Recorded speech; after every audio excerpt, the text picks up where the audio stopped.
So guys, we have discussed about the 5 most uncommon problem while you are preparing for JEE or NEET or any other examination. So today we are going to discuss about the solution of these problems. Last video में मैंने आपको बताया था कि imposter syndrome क्या होता है. Imposter syndrome is something जब आपके आसपास के लोग आपको ये बोल रहे होते हैं कि यार तू लूजर है, तुझे पता नहीं है, तुझे आता नहीं है, तेरा मैथ्स वीक है. Even teachers are saying कि तुझे ये भी नहीं आता, तुझे वो भी नहीं आता. And then we start believing कि yes मुझे नहीं आता, मैथ्स खराब है, फिजिक्स खराब है, और वो हम बिलीव करना शुरू कर देते हैं. Like we are just believing in that personality which we are not actually. So impostor syndrome वाली प्रॉब्लम को कैसे हैंडल किया जाए? देखो, first of all you have to create a mindset कि हम अपने आप को जितना चाहें उतना चेंज कर सकते हैं, हम अपने ब्रेन को जितना चाहें उतना चेंज कर सकते हैं. And if you want you can search for neuroplasticity. Neuroplasticity एक बहुत ही अच्छा कॉन्सेप्ट है जो आपको ये बताता है कि आपका ब्रेन जितना चाहे उतना इन्फॉर्मेशन गैदर कर सकता है और उसको यूज भी कर सकता है. But most of the time we are not believing this. Why? Because we have created our mindset because of our surrounding. और एक बहुत इंपॉर्टेंट चीज ये है, like it is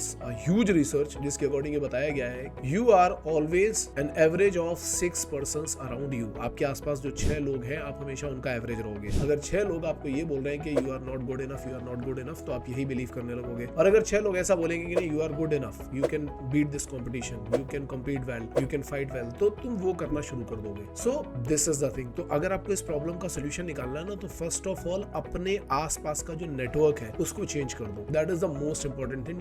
you have to change the network around you. आपके आसपास वो लोग होने चाहिए जो आपको ग्रो करना चाहते हैं, जो चाहते हैं कि आपकी ग्रोथ हो. ऐसे नहीं होने चाहिए जो आपको पीछे की तरफ खींच रहे हो. तो सबसे पहले तो आपको ये चेंज करना पड़ेगा. और दूसरी बात, आपको थोड़ी सी रिसर्च करनी पड़ेगी न्यूरोप्लास्टिसिटी के ऊपर, ताकि आपको ये पता चले कि आपका ब्रेन और आपका माइंडसेट कितना किस लेवल तक डेवलप हो सकता है. तभी आप इंपोस्टर सिंड्रोम वाली चीज से बाहर आओगे. अदरवाइज आपके चारों तरफ के लोग हमेशा आपको स्ट्रेस वाली सिचुएशन में डाल करके रखें. I hope this point is clear. अगर ये पॉइंट नहीं क्लियर होता है तो आप कमेंट सेक्शन में जरूर बताना. आई will make a separate video for neuroplasticity. Another thing was perfectionism. Perfectionism एक बहुत बड़ा प्रॉब्लम होता है जिसमें लोगों को लगता है कि नहीं मुझे अगर 300 मार्क्स का पेपर है तो मुझे 300 आउट ऑफ 300 करना है. ये सपोज करते हैं कि जेईई के क्वेश्चन पेपर में 75 क्वेश्चन है. Everybody is aiming for 75. You do not have to go for 75.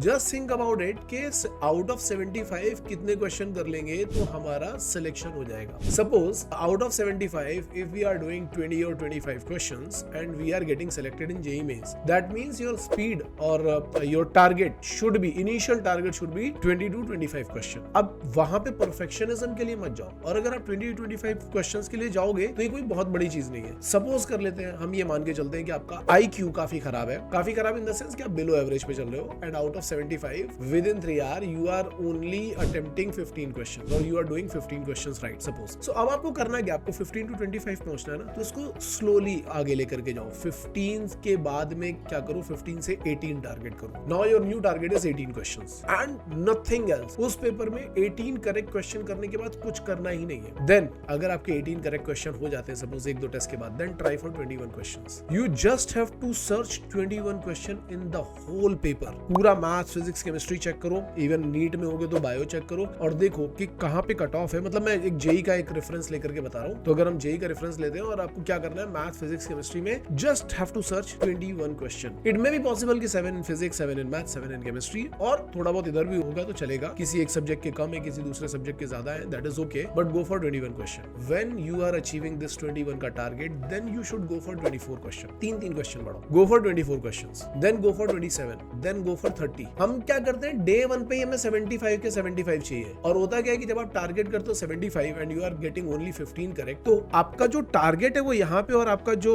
Reality है वो यहाँ पे, ये कहीं से मैच ही नहीं हो रहा है. 75 और 15 कहीं से मैच ही नहीं हो रहा है, जो यहाँ पे हमें डिप्रेशन देता है कि शिट यार मैं 75 टारगेट कर रहा था, 15 हुआ है तो कुछ होने वाला नहीं है. लेकिन आप सोच के देखो कि आप 15 पे हो, यहाँ पे बिल्कुल नीचे इस जगह पे हो. ठीक है, अब हमने क्या किया, 15 से 18, 21, 24, 27, 30, धीमे धीमे आगे जा रहे हैं. 75 आउट ऑफ 75 टॉपर्स करते हैं जिनकी रैंक आती है 1. लेकिन अगर आप देखोगे कि जिनकी रैंक 1000 आ रही है, 500 आ रही है, वो भी 75 आउट ऑफ 75 नहीं करते. तो अगर आप ऐसे धीमे धीमे स्पीड बढ़ा करके जा रहे हो, and always use 8 stages of transformation. I will make a video on that also. Do the analysis and correction with your coach, and if you are doing all these things, मैं आपको guarantee दे रहा हूं कि आपका 1 साल के अंदर performance बहुत अच्छा हो जाएगा. आप 15 क्वेश्चन टू 50 क्वेश्चन बहुत आराम से जा सकते. So don't go for the perfectionism कि मुझे 75 का 75 चाहिए. ठीक है, उसमें मत जाओ. आप एक्सट्रीम डिजायर के बजाय स्टेप बाय स्टेप बढ़ना शुरू करो. Third thing is we are having the difficulty to maintaining a balance balance between the social life and our academic life. So always make a plan. Always make a plan. Day plan बनाओ सुबह सुबह, and जब सुबह सुबह day plan बना रहे होगे उसमें अपना रिक्रिएशन टाइम पहले ही फिक्स कर दो कि ये मेरा रिक्रिएशन टाइम है, इस रिक्रिएशन टाइम में मैं क्या करूंगा, अपने फ्रेंड से मिलूंगा, या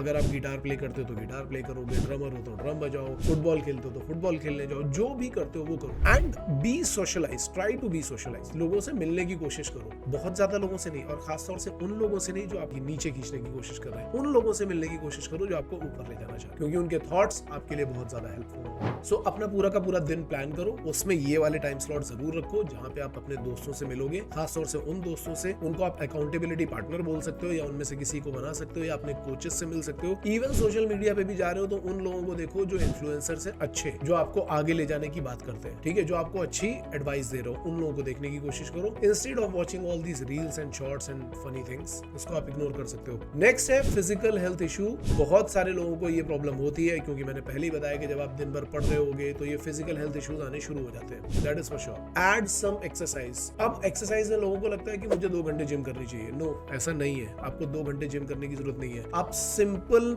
सन सैल्यूटेशन कर सकते हो 1 या 2 बार, कुछ भी स्टार्ट करने से पहले, दिन में अपना पूरा दिन स्टार्ट करने से पहले सन सैल्यूटेशन कर सकते हो। इसके अलावा कभी भी आपको स्लीपी फील हो रहा है, you have to be aware of that. कभी भी आपको स्लीपी फील हो रहा है, जल्दी से खड़े हो जाओ, जंपिंग जैक करना स्टार्ट कर दो, थोड़ा सा वॉक करना स्टार्ट कर दो, ताकि आपका जो फिजिकल हेल्थ है वो ठीक रहे। एंड एक चीज और है, वो है आपका डाइट, जो कि बहुत ज्यादा इंपॉर्टेंट है। डाइट पे बहुत ज्यादा फोकस करो। डाइट के लिए बहुत सारे लोग बहुत अच्छे अच्छे वीडियोस बनाते हैं। अगर आपको डाइट पे एक वीडियो चाहिए होगा तो मैं स्टूडेंट्स की डाइट के लिए एक सेपरेट वीडियो क्रिएट कर सकता हूँ। If you want, just right in the comment section, I will create a separate video for students diet. इसके अलावा एक और इंपॉर्टेंट चीज है, बहुत बच्चों को रात में जागने का शौक होता है कि मेरी तो नाइट स्टडीज बेस्ट है, मुझे तो रात में जाग करके ही पढ़ने में बहुत ज्यादा मजा आता है। लेकिन WHO की एक रिपोर्ट है जिसके अकॉर्डिंग अगर आप रात में जाग रहे हो, बल्कि WHO ने कुछ कंपनीज को बोला है कि आपको ये साइन करवाना होगा, जो भी आपके यहाँ नाइट शिफ्ट करता है उससे ये साइन करवाना होगा कि अगर आप नाइट शिफ्ट करते हो तो आपको कैंसर होने का खतरा है। अगर आप ये रिस्क लेने के लिए रेडी हो तो आप कर सकते, क्योंकि हमारा जो बॉडी क्लॉक है, जब हम उसके अकॉर्डिंग नहीं चलते और हम रात रात में जाग रहे होते हैं, देखो होता क्या, बॉडी में डेली लेवल पे कैंसर सेल्स प्रोड्यूस होते हैं और हमारी बॉडी उसको मार देती है। लेकिन कितने सेल्स मार रही है और कितने नहीं मार रही है, वो डिपेंड करता है किसके ऊपर, कि आपकी हैबिट्स क्या है। तो आपका सोने का हैबिट क्या है, आपका खाने का हैबिट क्या है, इन सब चीजों के ऊपर डिपेंड करता है। आप कितना वर्कआउट करते हो, कितनी फिजिकल एक्टिविटी करते हो, इन सब पे डिपेंड करता है। आप बड़े लोगों से सुनते होंगे कि पुराने जमाने में लोगों को कैंसर नहीं होता था, बट आजकल बहुत होने लगा है। इसका सिंपल सा रीजन ये है कि पुराने टाइम में लोग फिजिकल एक्टिविटी बहुत करते थे और जो भी खाना मिलता था वो प्योर होता था। बट आज के टाइम पे हम लोग फिजिकल एक्टिविटी बहुत कम करते हैं। हमारा जो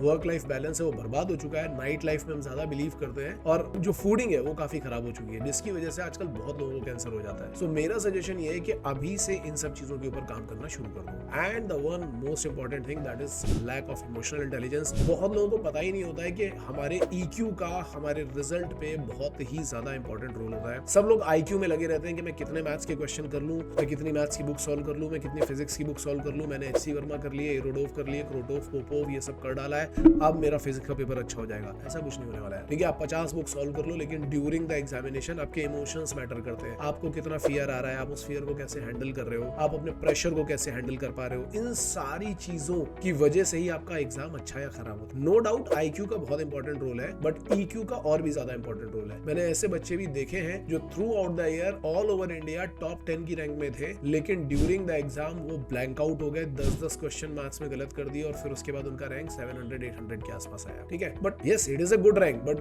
कोई अगर टॉप 10 में आ रहा और वो 700 पे पहुंच जाए तो उसके लिए तो एक काफी बड़ा ड्रॉबैक हो गया ना ये। तो आप समझ सकते हो इमोशंस बहुत इंपॉर्टेंट रोल प्ले करते हैं। आपको अपने इमोशंस को कंट्रोल करना आना चाहिए। इमोशनल इंटेलिजेंस एक बहुत ही बड़ा सब्जेक्ट, एक बहुत ही बड़ा चैप्टर है। हम अपने कोचिंग सेशंस में उन सारी चीजों को सिखाते हैं। If you want to learn more about it, वैसे तो आप सर्च भी करोगे तो आपको इमोशनल इंटेलिजेंस पे कई सारे वीडियो मिलेंगे, बट मैं भी आगे लेकर के कुछ वीडियोस आने वाला हूं जिसमें मैं बताऊंगा कि इमोशनल इंटेलिजेंस एक्चुअली हमारे एग्जाम्स में कैसे काम करता है, क्योंकि एक पूरा एक बड़ा टॉपिक है। तो इसको मैं इतने छोटे पे नहीं छोड़ूंगा कि यहाँ पे ही समअप कर दूं। मैं एक सेपरेट वीडियो लाऊंगा for emotional intelligence during the examination और बिफोर द एग्जामिनेशन और फॉर द होमवर्क। सब जगह पर इमोशनल इंटेलिजेंस काम कर रहा है। सो आई होप आपको समझ में आया होगा कि इन प्रॉब्लम्स के सोल्यूशन क्या है, और ये सोल्यूशन बहुत डिफिकल्ट नहीं है तो बहुत सिंपल भी नहीं है। ऑब्वियसली यहाँ पे काम करना जरूरी है। The one thing every solution required is action. Take action now. Okay, all the best guys.